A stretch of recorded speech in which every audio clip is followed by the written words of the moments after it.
NEET exam ഒക്കെ കഴിഞ്ഞു. ഒരു മാസം കഴിഞ്ഞപ്പം പെട്ടെന്ന് റിസൾട്ട് വന്ന പോലെ തോന്നിയില്ലേ? റിസൾട്ട് വന്നപ്പോൾ ഇത്രയും ഒരു ഹൈ സ്കോറിൽ എത്തി നിൽക്കുമ്പോൾ സ്മിഷയ്ക്ക് എന്ത് തോന്നും? ഈ മൊമെന്റ് ഭയങ്കര സന്തോഷം തോന്നുന്നുണ്ട്. ഫാമിലി ആണെങ്കിലും ഞാനാണെങ്കിലും ഒരുപാട് ആഗ്രഹിച്ചുള്ള ഇതാണ്.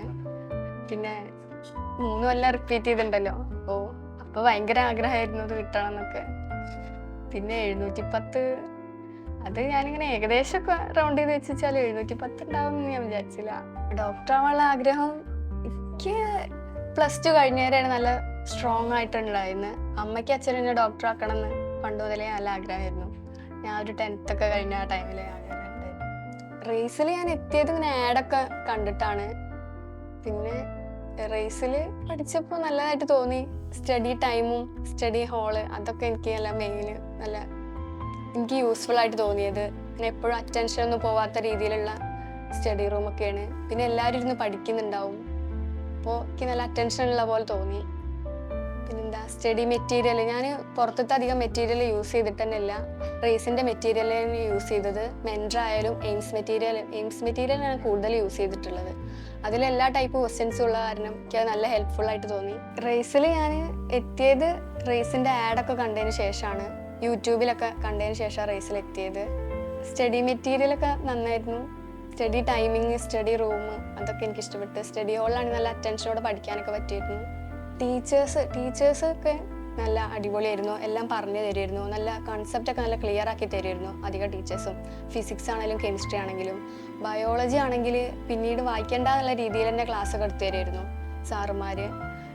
ഇപ്പോൾ ഈ വർഷമാണെങ്കിൽ നല്ല സ്പീഡിൽ ക്ലാസ്സൊക്കെ എടുത്തിട്ട് ഒരുപാട് ടൈം ഞങ്ങൾക്ക് പിന്നീട് നല്ല പഠിക്കാൻ കിട്ടിയിരുന്നു. അതൊക്കെ ശരിക്കും ഹെൽപ്ഫുള്ളായിട്ട് തോന്നി. പിന്നെ ഒരുപാട് മോക്ക് ടെസ്റ്റുകളൊക്കെ ഉണ്ടായിരുന്നു. പിന്നെ എനിക്ക് തോന്നുന്നു ലാസ്റ്റ് കഴിഞ്ഞ മോക്ക് ടെസ്റ്റുകളൊക്കെ ഈ നീറ്റിൻ്റെ പോലെ തന്നെയായിരുന്നു. അപ്പോൾ അതൊക്കെ എനിക്ക് ഭയങ്കര ഹെൽപ്ഫുള്ളായിട്ട് തോന്നി. പിന്നെ കുറേ ഡെറൈവ്ഡ് PYQൻ്റെ എക്സാമുകൾ ഉണ്ടായിരുന്നു. അതൊക്കെ ശരിക്കും യൂസ്ഫുള്ളായിരുന്നു. ഇപ്പോൾ ഈ ഒരു വർഷത്തെ പറഞ്ഞാൽ ഏകദേശം കഴിഞ്ഞ വർഷത്തെ അതേപോലെ ആയിരുന്നു ക്വസ്റ്റ്യൻ പേപ്പർ. അപ്പോൾ അതിൻ്റെയൊക്കെ ഡെറൈവ്ഡ് ക്വസ്റ്റ്യൻ പേപ്പർ ചെയ്തുകൊണ്ട് എനിക്ക് എക്സാം എഴുതുമ്പോഴും എനിക്ക് അത്ര വലിയ ടഫ്നെസ്സൊന്നും തോന്നിയിരുന്നില്ല. പിന്നെ ദിലീപ് സാറൊക്കെ ഇടയ്ക്കിടയ്ക്ക് ഞങ്ങളെ കാണാൻ വരുമായിരുന്നു.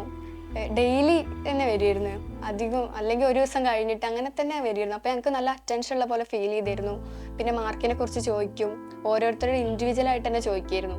അപ്പോൾ നമുക്കിങ്ങനെ ഒരു ഉഴപ്പിപ്പോയുള്ള ടെൻഡൻസി ഒന്നും തീരെ ഉണ്ടായിരുന്നില്ല. നമ്മൾ തന്നെ ശ്രദ്ധിക്കുന്നുണ്ട് നമുക്കൊരു തോന്നലുണ്ടായിരുന്നു. അപ്പോൾ അതുകൊണ്ട് തന്നെ സ്വാഭാവികമായിട്ട് നമ്മൾ പഠിച്ചും പോവുമായിരുന്നു. പിന്നെ ക്ലാസ് ടീച്ചറും മെൻറ്റേഴ്സൊക്കെ നല്ല സപ്പോർട്ടായിരുന്നു. പിന്നെ ക്ലാസ് ടീച്ചർ നല്ല സപ്പോർട്ടാണ്. നമുക്ക് എന്തെങ്കിലും പ്രശ്നം ഉണ്ടെങ്കിൽ ചെന്ന് പറയുകയൊക്കെ ചെയ്യുക. പിന്നെ നമ്മളോട് നല്ല ഇൻറ്ററാക്ട് ചെയ്യും. ഞങ്ങൾക്ക് മൊഡ്യൂൾ എക്സാം ഒരു ഡിസംബർ തുടങ്ങുമ്പോഴേക്ക് തന്നെ തുടങ്ങിയിരുന്നു. അപ്പോൾ അത് ഓരോ ചാപ്റ്റേഴ്സ് ഇങ്ങനെ ഓരോ പാർട്ടായിട്ടാണ് ഉണ്ടായിരുന്നത്. അപ്പോൾ അതൊക്കെ കഴിഞ്ഞ് വന്നിട്ട് ലാസ്റ്റ് ഫുൾ ടോപ്പിക്ക് മാത്രമായിരുന്നു. അപ്പോൾ ഫുൾ ടോപ്പിക്കിന് ഒരുപാട് സമയം ഉണ്ടായിരുന്നു. ഒരുപാട് ഫുൾ ടോപ്പിക്കും ഞങ്ങൾ എഴുതിയിട്ടുണ്ട്. അപ്പോൾ അതൊക്കെ നല്ല യൂസ്ഫുള്ളായിരുന്നു. പിന്നെ ഓരോരോ ഓരോരോ സിസ്റ്റത്തിനായിട്ട് എക്സാം നടത്തിയിരുന്നു. ഇപ്പോൾ ഫിസിക്സും കെമിസ്ട്രിയും ബയോ വെവ്വേറെ ടൈം വെച്ചിട്ട് ഞങ്ങൾക്ക് എക്സാം നടത്തിയിരുന്നു. അതൊക്കെ ശരിക്കും ഫിസിക്സിൻ്റെയും കെമിസ്ട്രീൻ്റെ ഒക്കെ ടൈം ബാലൻസ് ചെയ്യാൻ നല്ല പഠിപ്പിച്ചു. ഈ ഫിസിക്സിൻ്റെ ബയോളജീൻ്റെ കുറേ ടൈം എടുത്ത് ഫിസിക്സിന് കൊടുത്തിട്ട് സാധാരണ എക്സാം എഴുതല്ലേ, പക്ഷേ ഈ എക്സാമിന് അങ്ങനെ പറ്റൂലായിരുന്നു. ഫിസിക്സിനുള്ള ടൈം ഫിസിക്സിന് മാത്രം യൂട്ടിലൈസ് ചെയ്യാം. അങ്ങനെ വരുമ്പോൾ ടൈമൊക്കെ ശരിക്കും മാനേജ് ചെയ്യാൻ ഞങ്ങൾ നല്ല ഹെൽപ്പ് ചെയ്തിട്ടുണ്ട്. പിന്നെ ലാസ്റ്റത്തെ എക്സാമുകൾ പക്ക എനിക്ക് നീറ്റ് മോഡലായിട്ട് തോന്നി. ഇപ്പോൾ ലാസ്റ്റ് നടന്ന നീറ്റ് വേവ് പറഞ്ഞ എക്സാം എനിക്ക് ശരിക്കും നീറ്റ് പോലെ തോന്നി. അവിടുത്തെ അറ്റ്മോസ്ഫിയർ ആണെങ്കിലും ക്വസ്റ്റ്യൻ പേപ്പർ ആണെങ്കിലും മൊത്തത്തിലൊരു നീറ്റ് എഴുതിയ പോലെ ഉണ്ടായിരുന്നു.